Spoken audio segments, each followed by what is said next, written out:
ഇനി നമ്മൾ conformal mapping എന്താണെന്നാണ് ഡിഫൈൻ ചെയ്യാൻ പോകുന്നത്. അപ്പോൾ കൺഫോമൽ മാപ്പിംഗ് ഡിഫൈൻ ചെയ്യുന്നതിന് മുന്നേ ഇതെങ്ങനെയാണ് ഡിഫൈൻ ചെയ്യുന്നത് വെച്ചാൽ കുറച്ച് ജിയോമെട്രിക്കൽ ഐഡിയ വെച്ചിട്ടാണ് ഡിഫൈൻ ചെയ്യാൻ പോകുന്നത്. അപ്പോൾ അതിന് മുന്നേ നമുക്ക് കോംപ്ലക്സ് ഫങ്ഷനെ കുറിച്ചൊന്ന് ജസ്റ്റ് പറയാനുണ്ട്. ഇപ്പോൾ ഞാനൊരു കോംപ്ലക്സ് പ്ലെയിന് എങ്ങനെയാണ് കോംപ്ലക്സ് പ്ലെയിൻ ആവുന്നത്? നമ്മൾ കോംപ്ലക്സ് നമ്പർ സിസ്റ്റം എന്ന് പറയുന്നത് എന്താണ്? Set of all numbers in the form z equal to x plus I y where x belongs to r, y belongs to r. ഇത്തരത്തിലുള്ള നമ്പേഴ്സിൻ്റെ കളക്ഷനാണ് സി എന്ന് പറയുന്നത്. അപ്പോൾ ഞാൻ ഈ എക്സ് പ്ലസ് ഐ വൈനെ ഓർഡേർഡ് പെയർ എക്സ് വൈ ആയിട്ട് consider ചെയ്യാൻ പറ്റും. ഈ കോംപ്ലക്സ് നമ്പറിനെ തന്നെ നമ്മൾ ഓർഡേർഡ് പെയർ എക്സ് വൈ ആയിട്ട് കൺസിഡർ ചെയ്യും. അപ്പോൾ ഇങ്ങനെ കൺസിഡർ ചെയ്ത് കഴിഞ്ഞാൽ നമ്മൾക്ക് ഈ സീനെ കോംപ്ലക്സ് പ്ലെയിൻ ആയിട്ട് കിട്ടും. അപ്പോൾ കോംപ്ലക്സ് പ്ലെയിനിൽ നമ്മൾക്ക് എന്താണ് ഓർഡേർഡ് പെയർ എക്സ് വൈ എന്ന് പറയുന്നത് ഓർഡേർഡ് പെയർ എക്സ് വൈയിൽ ഫസ്റ്റ് കോർഡിനേറ്റ് എക്സ് വരും, സെക്കൻഡ് കോർഡിനേറ്റ് വൈ വരും. അപ്പോൾ ഞാൻ എക്സ് ആക്സിസും വൈ ആക്സിസും കൺസിഡർ ചെയ്ത് കഴിഞ്ഞാൽ ഇതിൽ first coordinate x, second coordinate y, അപ്പോൾ ഓർഡേർഡ് പെയർ എക്സ് വൈ എന്ന് പറയുന്നത് ഇത് വരും. ഈ നമ്പറിനെ നമ്മൾ കോംപ്ലക്സ് പ്ലെയിനിലോട്ട് വരുന്നേരം എക്സ് പ്ലസ് ഐ വൈ ആയിട്ട് കൺസിഡർ ചെയ്യും. അപ്പോൾ ഇങ്ങനെ കൺസിഡർ ചെയ്യുന്നത് കൊണ്ട് നമുക്ക് എൻ്റെ കോംപ്ലക്സ് സിസ്റ്റം എന്ന് പറയുന്നത് ഒരു പ്ലെയിൻ ആയിട്ട് കൺസിഡർ ചെയ്യാൻ പറ്റും. അതുകൊണ്ടാണ് കോംപ്ലക്സ് പ്ലെയിൻ എന്ന് പറയുന്നത്. ഇനി ഒരു കോംപ്ലക്സ് ഫങ്ഷൻ എന്ന് പറയുന്നത് എന്താണ്? ഒരു കോംപ്ലക്സ് നമ്പറിനെ എന്ത് ചെയ്യുന്നു? എനദർ കോംപ്ലക്സ് നമ്പർ ഡബ്ല്യൂയിലോട്ട് മാപ്പ് ചെയ്യപ്പെടുകയാണ് ചെയ്യുന്നത്, അല്ലേ? അപ്പോൾ ഈ ഫങ്ഷൻ എഫ് എന്ത് ചെയ്യുന്നു? സെഡിനെ ഡബ്ല്യൂയിലോട്ടാണ് മാപ്പ് ചെയ്യുന്നതെങ്കിൽ സെഡ് എന്താണ്? കോംപ്ലക്സ് പ്ലെയിനിലുള്ളൊരു നമ്പറാണ്. ആ നമ്പറിനെ കോംപ്ലക്സ് പ്ലെയിനിൽ തന്നെയുള്ള എനദർ നമ്പറിലോട്ട് മാപ്പ് ചെയ്യുന്നു. ഓക്കെ, അപ്പോൾ ഞാൻ എനദർ കോംപ്ലക്സ് പ്ലെയിന് കൺസിഡർ ചെയ്ത് കഴിഞ്ഞാൽ അങ്ങനെ കൺസിഡർ ചെയ്ത് കഴിഞ്ഞാൽ എഫ് കോംപ്ലക്സ് മാപ്പിംഗ് എന്ന് പറയുന്നത് പ്ലെയിനിൽ നിന്ന് പ്ലെയിനിലോട്ടുള്ള മാപ്പിംഗ് വരും. അപ്പോൾ ഞാൻ ഫസ്റ്റ് കോംപ്ലക്സ് പ്ലെയിനിലുള്ള പോയിൻറ്റ്സിനെല്ലാം സെഡ് എന്ന് ഡിനോട്ട് ചെയ്യുകയാണെങ്കിൽ zed is equal to x plus i y എന്ന് ഡിനോട്ട് ചെയ്യുന്നത് കൊണ്ട് അതിന് സെഡ് പ്ലെയിൻ എന്ന് പറയുന്നു. ഡിഫറൻസ് ഒന്നുമില്ല, കോംപ്ലക്സ് പ്ലെയിന് തന്നെ അതിലുള്ള എല്ലാ നമ്പേഴ്സിനെ സെഡ് എന്ന ലെറ്റർ വെച്ച് ഡിനോട്ട് ചെയ്യുന്നു എന്ന് മാത്രം. അപ്പോൾ കോംപ്ലക്സ് ഫങ്ഷൻ എന്താണ്?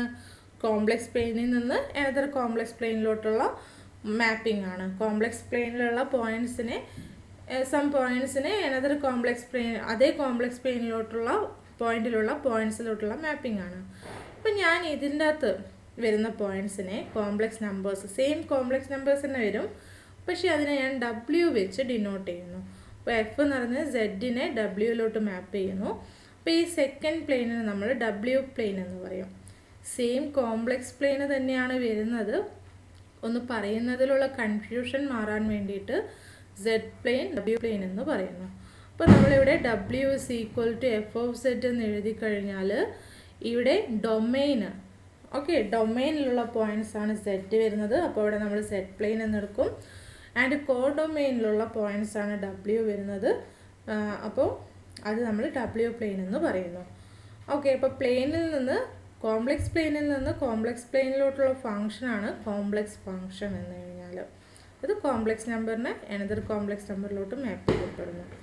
ഇനി നമ്മൾ എന്താണ് പറയാൻ പോകുന്നത്? കൺഫോമൽ മാപ്പിംഗ് എന്താണെന്നാണ് പറയാൻ പോകുന്നത്. ഇപ്പോൾ ഒരു function A mapping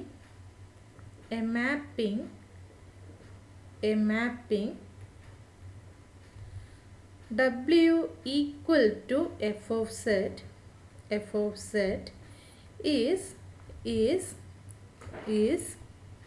called as conformal mapping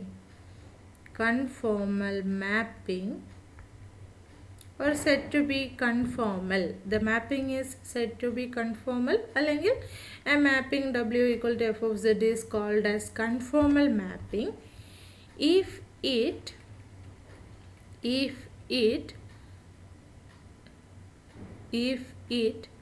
preserves angle between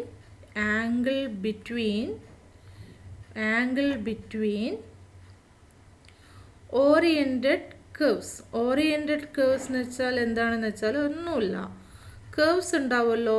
curves എന്ന് പറയുന്നത് നമ്മൾ കണ്ടിന്യൂസ് ആയിട്ട് ഇങ്ങനെയും അത് ബ്രേക്ക് ചെയ്യാണ്ട് നമ്മളിപ്പോൾ ഇങ്ങനെ ഒന്ന് വരച്ചിട്ടുണ്ടെങ്കിൽ അതൊരു കേർവാണ്. അപ്പോൾ കണ്ടിന്യൂസ് ആയിട്ട് നമ്മൾക്ക് ഇതുപോലെയൊക്കെ ഇങ്ങനെയൊക്കെ വരയ്ക്കാൻ പറ്റുന്നതിനെയാണ് കേർവ്സ് എന്ന് പറയുന്നത്.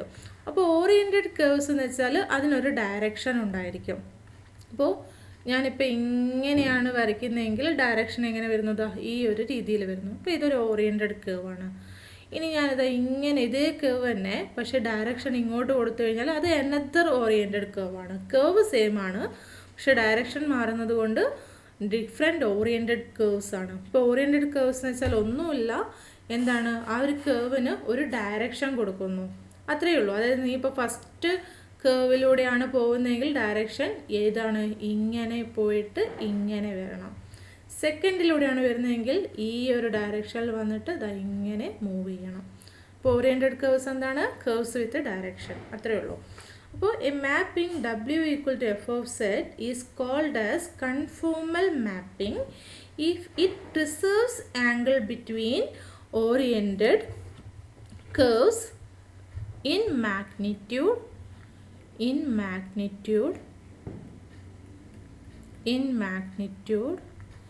and direction. എന്താ പറഞ്ഞിരിക്കുന്നത്? ഒരു മാപ്പിങ്ങിനെ നമ്മൾ കൺഫോമൽ മാപ്പിംഗ് എന്ന് പറയണമെങ്കിൽ എന്തായിരിക്കണം? It preserves angle between oriented curves in magnitude and direction ആയിരിക്കണം. അതായത് ഇതൊന്ന് ഞാൻ പിക്ചോറിയലായിട്ട് കാണിച്ചു തരാം. അത് നമ്മൾ ഫസ്റ്റ് സെറ്റ് പ്ലെയിൻ കൺസിഡർ ചെയ്തു, ആൻഡ് നമ്മൾ W പ്ലെയിൻ കൺസിഡർ ചെയ്തു, W പ്ലെയിൻ, ആൻഡ് F എന്ന് പറയുന്നത് Z പ്ലെയിനിൽ നിന്ന് W പ്ലെയിനിലോട്ടുള്ള മാപ്പിംഗ് ആണ്. അപ്പോൾ ഞാൻ ഇവിടെ ഡൊമെയിനിൽ എഫിൻ്റെ ഡൊമെയിൻ ഉണ്ടാവുമല്ലോ, അവിടെ നിന്ന് കേർവ്സ് കൺസിഡർ ചെയ്തു. അതായത് രണ്ട് കേർവ് ഇങ്ങനെ പാസ് ചെയ്യുന്നതെന്ന് കരുതുക. ഈ ഒരു ഡയറക്ഷനിലാണ് ഫസ്റ്റ് കേർവ് പോകുന്നത്, ഈ ഒരു ഡയറക്ഷനിലാണ് സെക്കൻഡ് കേർവ് പോകുന്നത്.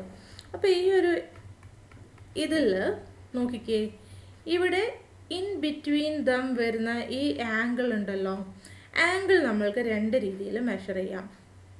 ഈ ഡയറക്ഷനിലും മെഷർ ചെയ്യാം, ഈ ഡയറക്ഷനിലും മെഷർ ചെയ്യാം.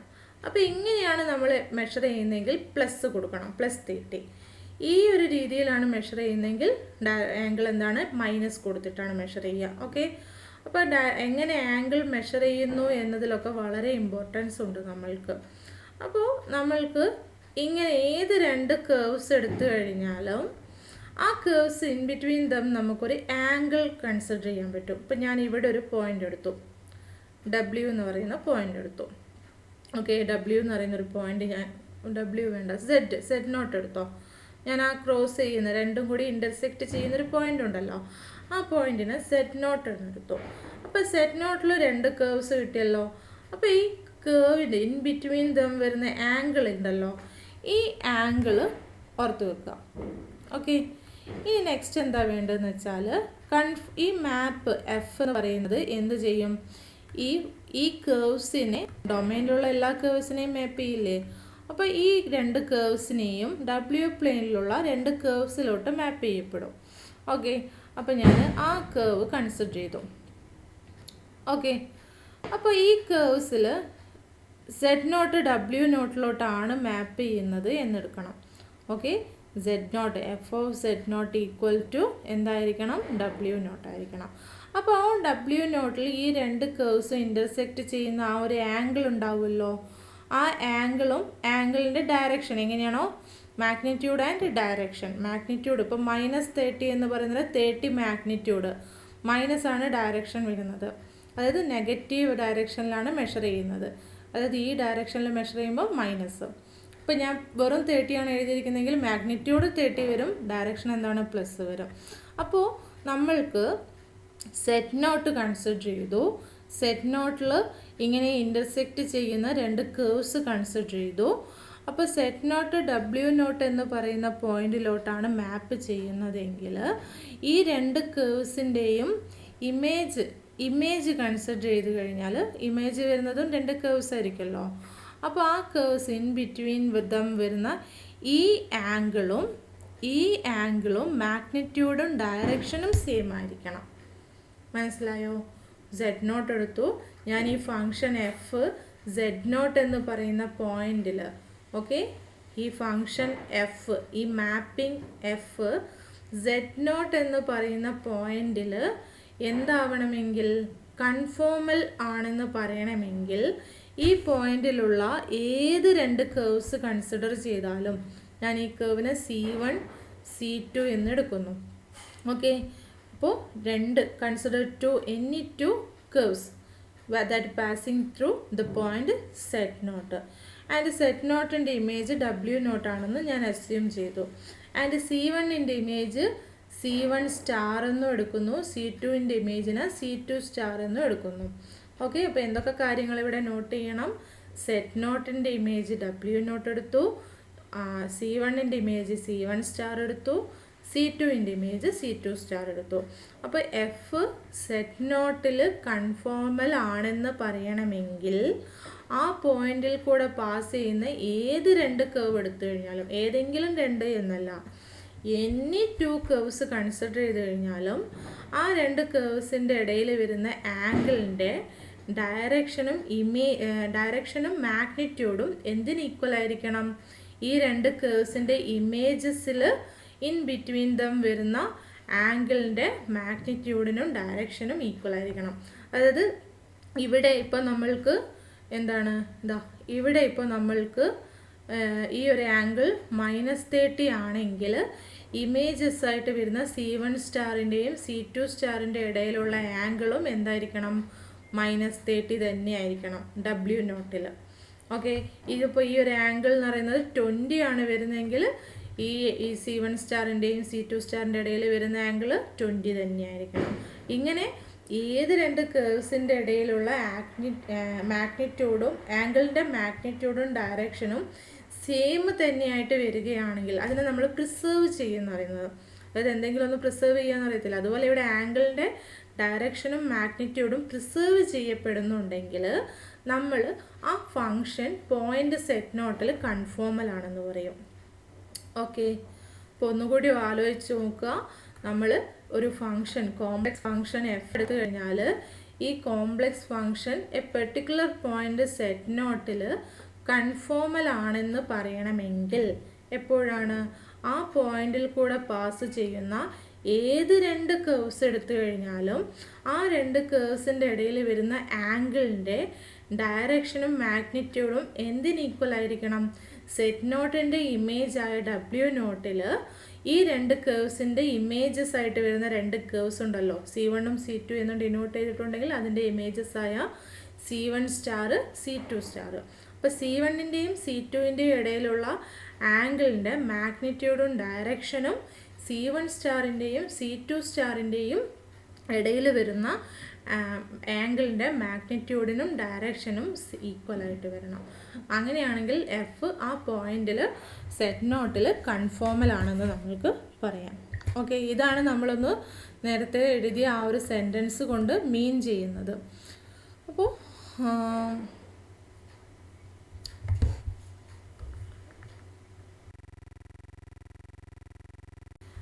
ഇനി ഈ ഒരു ഡെഫിനിഷൻ പഠിച്ചു കഴിഞ്ഞാൽ ഉടനെ തന്നെ ഒരു റിസൾട്ടാണ് എഴുതുന്നത്. അതിൻ്റെ പ്രൂഫ് ഒന്നും വേണ്ട, നമ്മൾക്ക് ജസ്റ്റ് സ്റ്റേറ്റ്മെൻറ്റ് മാത്രം ഓർത്ത് വെച്ചാൽ മതി. ഒരു അനലിറ്റിക് ഫങ്ഷൻ എപ്പോഴാണ് കൺഫോമൽ മാപ്പിംഗ് ആവുന്നത് എന്നാണ് ഈ റിസൾട്ട് പറയുന്നത്. എന്താണ് നോട്ട് ചെയ്യുക? ഒരു അനലിറ്റിക് ഫങ്ഷൻ എപ്പോഴാണ് കൺഫോമൽ മാപ്പിംഗ് ആവുന്നത് എന്നാണ് ഈ റിസൾട്ട് പറയുന്നത്. So conformality by what? എന്തായിരുന്നു പറഞ്ഞത്? Analytic function. So conformality by analytic function. Analytic function ഒന്നുമില്ല, ഒരൊറ്റ സെൻറ്റൻസിൽ നമ്മൾക്ക് അനലിറ്റിക് ഫങ്ഷൻ എവിടെയെല്ലാം കൺഫോമൽ ആവുമെന്ന് ഈസി ആയിട്ട് ഈ റിസൾട്ട് വെച്ചിട്ട് പറയാം. The mapping W is equal to f of z. What? W is equal to f of z by an analytic function, not by the mapping. ഇങ്ങനെ പറയാം നമുക്ക്. ഇതെന്തിനാ എത്രയും നീട്ടി പറയുന്നത്? An analytic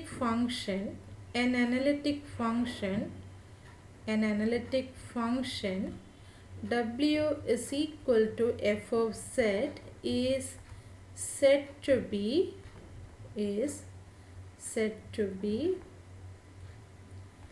conformal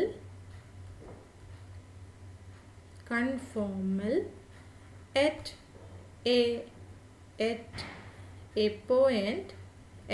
a point z0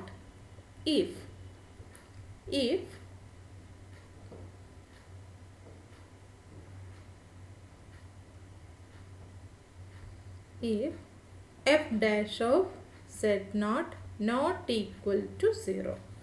എന്താണ് ഈ ഒരു ഫംഗ്ഷൻ എഫ് ഓഫ് സെറ്റ് ഒരു പോയിന്റ് സെറ്റ് നോട്ടിൽ കൺഫോമൽ ആവണമെങ്കിൽ എന്താണ് f dash of zed not not equal to 0 ആയിരിക്കും. ഇതൊരു ഈഫ് ആൻഡ് ഓൺലി ഇഫ് ആയിട്ട് പറയാം കേട്ടോ. An analytic function f of zed is analytic at a point conformal at a point zed not if and only if f dash of z not equal to 0.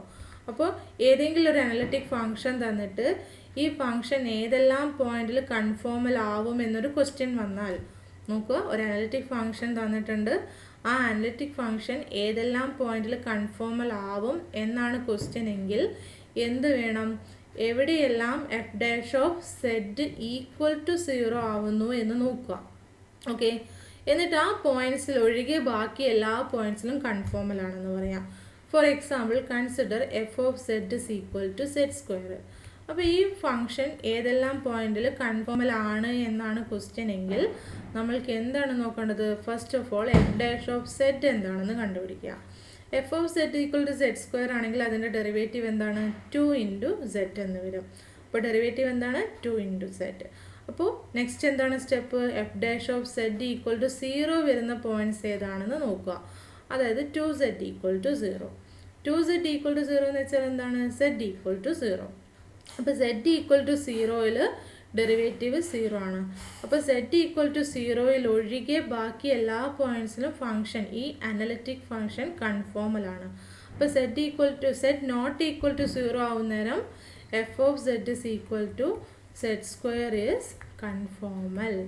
So we can say that the analytic function f of z is equal to z square is analytic at every points except at z equal to 0. z equal to 0 ഒഴികെ ബാക്കി എല്ലാ പോയിന്റ്സിലും ഈ function എന്താണ്, analytic ആണ്. Not ചെയ്യുക, ഏതെല്ലാം function analytic ആകുമെന്നത് direct പറയാൻ പറ്റുമെന്നത് നമുക്ക് ജസ്റ്റ് നോക്കാം. ഇപ്പോൾ പോളിനോമിയൽ ഫംഗ്ഷൻ ആണെങ്കിൽ അത് എല്ലാ പോയിന്റ്സിലും അനലിറ്റിക് ആണ്. And sine Z, cos Z ഇതും എല്ലാ പോയിന്റ്സിലും അനലിറ്റിക് ആണ്. പുറത്ത് വെക്കുക, പോളിനോമിയൽസും സൈൻ സെഡ്, കോസ് സെഡ് ഇതെല്ലാം എല്ലാ പോയിന്റ്സിലും എന്താണ്, അനലിറ്റിക് ആണ്. എല്ലാ കോംപ്ലക്സ് നമ്പേഴ്സിലും അനലിറ്റിക് ആയിട്ട് വരുന്ന ഫംഗ്ഷനാണ്. ഇപ്പോൾ 1/z ആണ് വരുന്നതെങ്കിൽ ഇതെന്താണ്, z ഈക്വൽ ടു 0 ആവുന്നേരം നമ്മൾക്ക് എന്താണ്, 1/0 എന്ന് വെച്ചാൽ നോട്ട് ഡിഫൈൻഡ് അല്ലേ. അപ്പോൾ 1/z z ഈക്വൽ ടു 0യിൽ ഒഴികെ ബാക്കി എല്ലാ പോയിന്റിലും എന്താണ്, അനലിറ്റിക് ആണ്.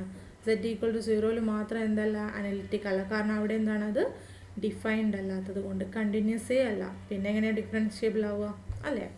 സോ ഇങ്ങനെ കുറച്ച് കാര്യങ്ങളൊക്കെ ഓർത്ത് വെച്ചേക്കുക.